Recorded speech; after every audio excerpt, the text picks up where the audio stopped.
ये जो पॉलिसी है 2 साल के लिए एक जो है वो टेम्परेरी पीरियड पर काम करेंगे। जो युवा है या आम समाज का लोग है जब आपको वोट देता है तो वो आपको वोट 5 साल के लिए देता है। क्या वो आपको ऐसा बोलता है कि आप 2 साल के लिए काम करिए और 2 साल बाद आपको हम देखेंगे कि आपको 3 साल के लिए आगे हमने चलाना है? नहीं, जॉब ट्रेनिंग पीरियड पर रखेंगे और उसके बाद एक पेपर करवाएंगे एजेंसी के द्वारा, प्राइवेट एजेंसी होगी या कोई भी इनकी घोटाले की एजेंसी होगी। ये बहुत बड़ी बड़ी बातें कर रहे थे, सरकार बनने के समय हमें 4 लाख नौकरियां देंगे। तो प्रदेश का युवा जो है वो रोडों पे उतरेगा और आपको सत्ता से बाहर करने का काम भी करेगा। हिमाचल प्रदेश की बात करें तो हिमाचल प्रदेश में 12 लाख से लेकर 15 लाख जो बेरोजगार युवा है, एक निर्णय सरकार द्वारा लिया जाता है और उसका विरोध इस तरह से करता है कि पूरे हिमाचल प्रदेश में हर एक युवा जो है आक्रोश में, हर एक युवा जो है प्रदर्शन करने पे आतुर जो है वो हो चुका है। क्योंकि हिमाचल प्रदेश सरकार की बात करें तो जो ट्रेनिंग पॉलिसी, जी हाँ दर्शकों, जॉब ट्रेनिंग पॉलिसी की बात करें तो एक नोटिफिकेशन जारी की जाती है कि हिमाचल प्रदेश में अब जॉब ट्रेनिंग पॉलिसी के अंतर्गत जो है युवाओं को भर्ती किया जाएगा। इसी भर्ती की बात करें तो बड़े स्तर पर जो युवा है निकल के बाहर आया है और प्रदर्शन आंदोलन जो है उनके द्वारा किया जा रहा है। कुछ बातचीत युवाओं से करेंगे। धर्मशाला में आज एक युवा शक्ति जो है यहाँ पे एकत्रित हुई है और इन युवा शक्ति के द्वारा एक प्रेस वार्ता यहाँ पे की गई है। इनसे बातचीत करते हैं, किस तरह से इस ट्रेनिंग जॉब को देखते हैं, क्या कुछ विशेष तौर पे इस निर्णय को लेकर इनका कहना है। और वर्तमान की बात करें तो जिस प्रकार की मैंने पहले कहा कि हिमाचल में जो बेरोजगार युवा है उसका इस विशेष तौर पर इस निर्णय को लेकर क्या कहना है। सर स्वागत है हमारे चैनल पर। धन्यवाद जी। क्या कहना चाहेंगे जो सरकार ने निर्णय लिया है जॉब ट्रेनिंग पॉलिसी का? सबसे पहले ये जानना चाहेंगे एक्चुअल में है क्या ये जो पॉलिसी है जो प्रदेश की वर्तमान सरकार ने जो युवाओं पर के ऊपर थोपी है कि आप जब पेपर देकर आएंगे और 2 साल के लिए एक जो है वो टेम्परेरी पीरियड पर काम करेंगे, जिसे हम जॉब ट्रेनिंग कहते हैं, जिसमें आपको प्रोफेशनलिज्म सिखाया जाएगा, आपको बताया जाएगा कि काम कैसे करना है। ये हम वही लाइंस बता रहे हैं आपको जो अभी इन्होंने अपने क्लॉज में डाली हैं, जो हम पढ़ते हैं। तो इस सरकार से मैं यही पूछना चाहूँगा कि क्या जब वर्तमान जो युवा है या आम समाज का लोग है जब आपको वोट देता है तो वो आपको वोट 5 साल के लिए देता है। क्या वो आपको ऐसा बोलता है कि आप 2 साल के लिए काम करिए और 2 साल बाद आपको हम देखेंगे कि आपको 3 साल के लिए आगे हमने चलाना है? नहीं, 2 साल बाद हम उनको कभी भी एग्जामिन नहीं करते हैं कि आपने अच्छा काम किया या बुरा काम किया। हम उनको 5 साल के लिए मौका देते हैं। परंतु जब युवा जो है वो दिन रात अपनी मेहनत करके जो है वो पढ़ाई करता है और एक पेपर क्वालिफाई करता था, और एक पेपर को क्वालिफाई करना मुझे लगता है कि एक युवा के लिए नहीं बल्कि क्षेत्र के लिए बहुत बड़ी बात होती है, जो दिन रात जो है बचपन से पढ़ाई करके अपना हर वे करके, उसके माता पिता पता नहीं किस स्थिति में उस बच्चे को पढ़ाते हैं, और ये सरकार एक जो है वो फैसला जो है वो युवाओं पर थोपती है कि कहती है कि आपको 2 साल तक हम जॉब ट्रेनिंग पीरियड पर रखेंगे और उसके बाद एक पेपर करवाएंगे एजेंसी के द्वारा, पता नहीं वो अब इनकी पर्सनल प्राइवेट एजेंसी होगी या कोई भी इनकी घोटाले की एजेंसी होगी, और कहते हैं कि आपको उस पेपर को जो है वो पास करना होगा। अगर आप पास नहीं करते हैं तो आपको उसी पदोन्नति पर रखेंगे, उसी वे पर रखेंगे और आपको कोई भी जो है वो सरकारी सुविधा नहीं दी जाएगी। तो सरकार इस बात को खुद समझे, माननीय मुख्यमंत्री एक बार खुद इस जो है वो नोटिफिकेशन को पढ़े। क्या जो युवा पहले इतना पेपर को पढ़ के पास करके आएगा, क्या वो युवा इतना ही डफर है जो आप उसको दोबारा पेपर देने के लिए ऐसा फरमान जारी करते हैं? क्या वो युवा इतना अशिक्षित है? क्या वो युवा इतना अनट्रेंड है? जब हम अनट्रेंड या ट्रेंड जॉब की बात करते हैं तो जब ये बहुत बड़ी बड़ी बातें कर रहे थे, सरकार बनने के समय हमें 4 लाख नौकरियां देंगे, परंतु एक नौकरी आज तक इस सरकार ने नहीं निकाली है और इस फैसले को निकाल कर साबित कर दिया है कि सरकार जो है वो एक टूटी हुई जो है वो बैसाखी पर चल रही है। और इनके जो ब्यूरोक्रेट हैं, चाहे वो इनके राजनीतिक सलाहकार हैं, वो मुझे लगता है कि इनको बिना पढ़े सुने लिखे जो है वो जो है इस फरमान को जारी करने का काम कर रहे हैं। सरकार तो ये कहती है कि हमने वन मित्र रख लिए, हमने पशु मित्र रख लिए, हमने जॉब दे दी, हमने रोजगार दे दिया। तो अब सरकारों जो है मित्रों की सरकार है, तो अब ये सरकारी मित्र रखने का समय आ गया है, क्योंकि जब ये 2 साल तक युवाओं को रखेंगे और उसके बाद ये देखेंगे कि ये मेरे मित्र का लड़का है या लड़की है और उसे 2 साल बाद जो है मैं वो पक्के पदोन्नति दे दूंगा, और जो बेचारा आम गरीब घर का लड़का या लड़की होगी वो बेचारा 2 साल वाली नौकरी करके परमानेंट उसी पदोन्नति पर रहेगा। तो ये तो सरकारी जो है मित्रों की जो सरकार है, जो पहले से करते आ रहे हैं, चाहे वो इन्होंने बाद में मित्र नाम को लेकर बड़े सारे वन मित्र या बड़े सारे ऐसे उपक्रम बनाए हैं और इसी तरह आज ये काम कर रहे हैं। विरोध तो रहेगा। मेरा नाम हरीश है। अगर जानना चाहेंगे हिमाचल प्रदेश की बात करें तो जैसे कि इन्होंने कहा कि जब कोई भी सरकार सत्ता में आती है या आना चाहती है तो एक मैनिफेस्टो जारी करती है कि हम ये करेंगे, हम ये करेंगे। एक मैनिफेस्टो में जो बात कही थी उन्होंने कि 1 साल में 1 लाख रोजगार देंगे और 5 साल में 5 लाख रोजगार देंगे। 3 साल ऑलमोस्ट पूरे होने वाले हैं। क्या लगता है कि इसकी वर्तमान स्थिति क्या है अभी?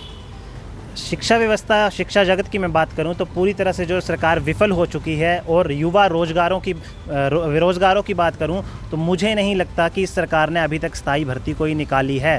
3 साल में प्रथम जो नोटिफिकेशन टीजीटी के माध्यम से 937 पदों के लिए स्थायी भर्ती की नोटिफिकेशन जारी होती है, परंतु अगर हम देखें तो पिछले 3 महीनों से जो है वो उसकी डेट पे डेट बढ़ाई जा रही हैं। और उसके साथ हमें देखने को मिल रहा है कि किस प्रकार से प्रथम स्थायी भर्ती इस सरकार की जो है वो ट्रेनी पॉलिसी के अंतर्गत जो है वो बदली जा रही है। मैं आपको बता देना चाहूँगा, जैसे आपने पूछा कि वन मित्र रखे जा रहे हैं, पशु मित्र रखे जा रहे हैं, अभी नगर अध्यक्षों की मैं बात करूं तो उनकी सैलरी में 50 से 60 हज़ार की बढ़ोतरी एकदम प्रदेश सरकार ने कर दी। अगर उन वन मित्रों की सैलरी की मैं बात करूं तो उनसे 10 से 15 हज़ार देने का जो है वो बात की गई है।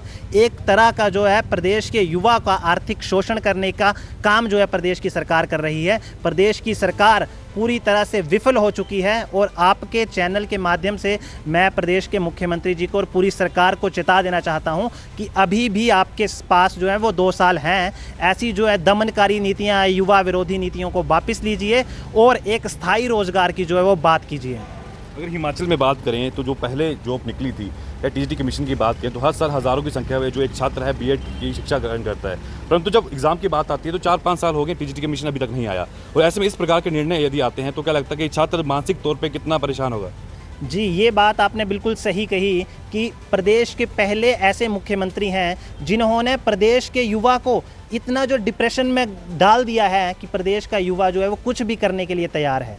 मतलब प्रदेश के युवा की मानसिक स्थिति इतने रूप से प्रताड़ित हो चुका है कि वह स्थायी रोजगार के लिए 7-8 साल से डिस्ट्रिक्ट लाइब्रेरी में बैठा हुआ है और वहाँ से अब ऐसी जॉब ट्रेनिंग जैसी पॉलिसियाँ लाकर उनका जो है पूरी तरह से शोषण किया जा रहा है। जैसे आपने कहा 2019 में टीजीटी का कमीशन आया था, 6 साल के बाद जो है वो टीजीटी का कमीशन आया जिसके अंतर्गत 6 साल में 60,000 बंदों ने हिमाचल प्रदेश में ही सिर्फ जो है वो बीएड की हुई है। और 19 से पहलों के हज़ारों जो वो प्रशिक्षु जो है वो इंतज़ार में बैठे हुए हैं। तो किस प्रकार की नीतियां आप प्रदेश में इंप्लीमेंट करना चाहते हैं? अगर आपने ऐसा ही किया तो प्रदेश का युवा जो है वो रोडों पे उतरेगा और आपको सत्ता से बाहर करने का काम भी करेगा। आपका क्या नाम है? भाई मेरा नाम मनीष है। कहाँ से आप? मैं चातुड़ से। आप क्या कहना चाहेंगे इस पॉलिसी के अंतर्गत? भाई बाकी तो भाई ने बता ही दिया, पर मैं उन सभी युवाओं को जो 1997, 98, 99, 2000 और 2001 वाले हैं जो सोच रहे हैं ना कि पोस्टें आएंगी और हम एकदम निकल जाएंगे, तो वही बहुत छोड़ दो आप। 3 साल से कोई वैकेंसी नहीं आई हुई है। ये 2019 की पटवारी की वैकेंसी 874 जो भी है, उसके बाद 874 के बाद कोई भी इन्होंने वैकेंसी नहीं निकाली हुई है। तो मतलब क्या सरकार करके रही है? पहले तो ये है ना, इन्होंने भाई ने बताया कि पॉलिसी आई है, कोई टीजीटी पॉलिसी आई हुई है, बाकी सभी भी पॉलिसी है। वन मित्र क्या है, ये भी पॉलिसी है, सभी जगह मित्र कर रहे हैं ये। और युवाओं को सभी को पता है कि हम प्रताड़ित हो रहे हैं, पर निकलना सभी चाहते हैं पर निकल नहीं रहा कोई भी। वो सोच रहे हैं कि मैं निकलूंगा तो मैं ये भाई चले जाएंगे, कोई हाँ हाईलाइट हो जाऊँगा। तो भाई हम खड़े हैं आपके साथ, सभी निकलो, हम आपको बता देंगे। और मैं खासकर धर्मशाला के युवाओं को बोलूँगा, भाई इस बार नहीं ना निकले तो हम भी सभी भाई पीछे हो जाएंगे, फिर आप करते रहना जो भी। और अगले साल भी कोई पॉसिबिलिटी नहीं है, साल तो आएगी नहीं ना, अगले साल भी रोकते रहना। अब दिसंबर तक वैकेंसी आएगी, कोई सरकार जाते जाते वैकेंसी निकाल लेगी, वो सभी को पता है। पर क्या फ़ायदा उसका, आप सेलेक्ट नहीं होंगे। 2-3 पेपर तो आपको भाई देखने में लग जाएंगे। पेपर में आ रहा है क्या, हमीरपुर बोर्ड अभी नया चालू हुआ है, हाँ टाइम लगता है बंदे को। तो क्या कर रहे हो भाई आप? और अभी ना आंदोलन हमने शुरू कर दिया, मतलब आज से शुरू हो गया ये। तो भाई आपसे हम सपोर्ट चाहते हैं, तो आपको आना पड़ेगा। नहीं आए आप तो आपको अपना रिजल्ट तो यू कैन सी। धर्मशाला की बात करें तो धर्मशाला शिक्षण संस्थानों की भरमार यहाँ पे है और एजुकेशन हब धर्मशाला बनता जा रहा है। क्योंकि धर्मशाला की बात करें तो कई जिलों के जो छात्र हैं यहाँ पे पढ़ रहे हैं, चाहे चंबा की बात करें, कुल्लू की बात करें, शिमला की बात करें या अपर हिमाचल पूरे की बात करें, यहाँ पे कई छात्र ऐसे हैं जो लाइब्रेरी में घंटों यहाँ पे मेहनत कर रहे हैं, दिनों हम कैसे कई सालों से मेहनत कर रहे हैं, परंतु धरातल पे जो है क्या परिस्थिति है? कि कुछ हमारे साथ ट्राइबल के लोग भी मौजूद हैं, ट्राइबल के जो छात्र वो भी मौजूद हैं, उनसे बातचीत करते हैं। क्या कुछ वर्तमान में उनके वहाँ के हालात हैं, सिचुएशन है, और यहाँ पे आके जो इस प्रकार से निर्णय सरकार लेती है उसका इम्पैक्ट क्या है उन छात्रों पर पड़ता है? क्या नाम है आपको, कहाँ से? कुलदीप सर, मेरा नाम कुलदीप है और मैं चुरा से हूँ। क्या कहना चाहेंगे जो पॉलिसी है खासकर ट्राइबल क्षेत्रों में जो छात्र यहाँ पे पढ़ रहे हैं उनकी हम बात करें तो मानसिक तौर पे कितना प्रताड़ित वो हो रहे हैं, क्या स्थिति है उनकी? अब सर आपने सही बोला कि प्रताड़ित वो बहुत ही ज़्यादा दुखी है इस टाइम, क्योंकि हर किसी की फाइनेंशियल कंडीशन एक जैसी नहीं होती। जो शहरों में रहते हैं उनका थोड़ा सिस्टम अलग ही है, जो हमारे जैसे गाँव में सर्वाइव करते हैं वो उनसे पूछो कि क्या सिस्टम है वहाँ पर। जो चीज़ यहाँ पर अभी मिल रही है वो 8-10 साल लग जाएंगे उधर भाई। और जो गवर्नमेंट ये जो पॉलिसी ला रही है वही समझ से बाहर है मेरी तो, क्योंकि मेरे को खुद 5-6 साल लाइब्रेरी में हो गए, जब मैं यहाँ आया था तो मैंने सोचा था कि गवर्नमेंट न्यू है, निकालेगी कमीशन, और इन्होंने वादा भी किया था कि 1 लाख रोज़गार देंगे। 1 लाख तो दूर की बात है, 2.5 साल हो गए हैं, सिर्फ एक पीजीटी कमीशन को छोड़ के कोई पेपर नहीं हुआ इनसे। और मुझे सबसे ज़्यादा आश्चर्य तो इस बात का हुआ कि आज का हिस्ट्री में नहीं हुआ होगा। HPRCA टीजीटी की नोटिफिकेशन निकली हुई है, 2 महीने हो गए अभी तक उनसे मतलब आवेदन ही नहीं लिए जा रहे हैं। मतलब ये एक सोचने वाली बात है। एक्सटेंशन पे एक्सटेंशन, सीन क्या है, करनी भी है भर्ती की नहीं, इनका कुछ समझ में नहीं आता भाई। हिमाचल की बात करें तो हिमाचल में सरकार कहती है कि व्यवस्था परिवर्तन हो रहा है, सुख की सरकार है।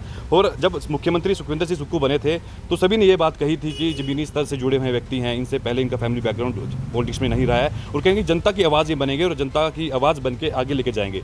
धरातल पर क्या लगता है वैसे हो रहा है? भाई अब क्या ही बोल, अब मेरे हालात देख लो, मैं खुद ही आ गया हूँ सामने ही, और मेरे जैसे हज़ारों युवा है इधर, पर कई बंदे हैं जो सामने नहीं आ सकते। गलती आपको लगता है उन युवाओं की है जो सामने नहीं आ रहे? वो भी पछताएंगे भाई, अपने हक के लिए पढ़े ही क्यों जब अपने हक के लिए नहीं बोल सकते। अब यहाँ पे लाइब्रेरी में भी बैठे हुए हैं या कहीं घर में बैठा हुआ है, तो किस लिए? अब आपने पढ़ाई की, आप अपने हक के लिए नहीं बोलोगे तो आप पढ़े ही क्यों हो? अब मैं ही हूँ, मेरे घर वालों ने, मैंने भाई प्राइवेट BEd किया हुआ है, घर वालों ने 1 लाख 1.5 लाख फीस दी हुई है, वो 2 साल की जॉब के लिए थोड़ी दी हुई है। वो जो उन्होंने नोटिफिकेशन निकाली है वो साफ लिखा हुआ है 2 साल के बाद आपका कोई फ्यूचर नहीं है, आपको निकाल भी सकती है गवर्नमेंट। ये नहीं है कि आपको रेगुलर के लिए, तो चलो पेपर की बात अलग बात है, पेपर ही ना कराए गवर्नमेंट तो कहाँ जाएगा बंदा। जैसे गवर्नमेंट बोल रही है पेपर कराएंगे, वो गवर्नमेंट पे डिपेंड करता है, पेपर नहीं भी कराए 2 साल तो बंदा तो मानसिक रूप से प्रताड़ित, वो बच्चों को पढ़ाएगा क्या, वो खुद ही मानसिक रूप से पागल होने वाली स्थिति है। और मेरी सरकार से यही निवेदन है कि ये पॉलिसी जो है ये वापस लो, नहीं तो अभी तो सिर्फ ये प्रेस कॉन्फ्रेंस हुई है, आने वाले टाइम में रोडों में आपको लाखों के हिसाब से युवा देखने को मिलेगा। हिमाचल की बात करें या पूरे देश की बात करें, जिस प्रकार से बांग्लादेश में जो परिस्थिति उत्पन्न हुई थी, जिस प्रकार से युवा वहाँ पे निकल के बाहर एकत्रित हुए थे और इतना बड़ा आंदोलन वहाँ पे किया, हिमाचल में भारत में क्यों ये आंदोलन नहीं हो पा रहा? क्योंकि अग्निवीर की बात करें, जब अग्निवीर योजना आई थी तब भी युवाओं ने उसका विरोध किया। हिमाचल में अब ये पॉलिसी आ रही है, इसका भी लोग उस लेवल पे विरोध क्यों नहीं कर पा रहे? क्या लगता है छात्र क्यों जो है पीछे आ रहे हैं? मुझे लगता है कि जैसे अभी विषय रखा भी है कि लोग जो है वो हाईलाइट नहीं होना चाहते हैं, या स्टूडेंट जो है वो आगे आना नहीं चाहता है। तो जैसे हम बोल रहे हैं कि हम तो आपकी तरह आपके साथ जो है वो ढाल बनकर खड़े हैं, आप बाहर निकलिए, आप लाइब्रेरी से निकलिए, आप घरों से निकलिए, हम जो है आंदोलन करने को पूर्णतः रूप से तैयार है। परंतु बात वही है, जो व्यक्ति अपने लिए खड़ा होगा, जो व्यक्ति अपने इससे जो है वो जो फैसला है इसके प्रति विरोध करेगा, तभी जो है फैसला वापस लिया जाएगा। और मुझे लगता है कि इस आपके माध्यम से मैं संदेश भी देना चाहूँगा युवाओं को,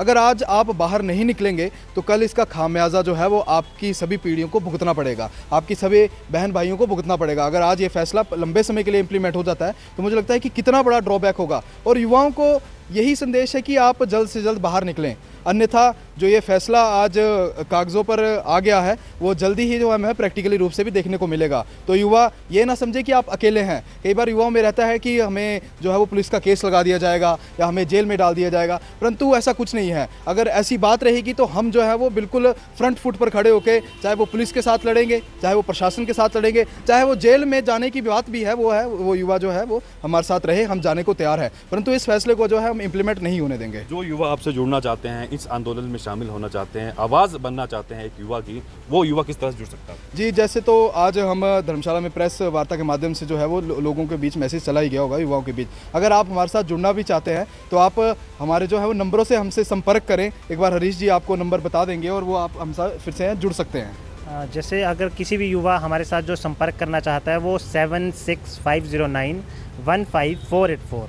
मैं एक बार फिर से दोहराऊंगा 7650915484 पे टेक्स्ट मैसेज करके, व्हाट्सएप मैसेज करके जो है हमसे जुड़ सकता है और हमसे जो है संपर्क कर सकता है। बहुत धन्यवाद समय देने का।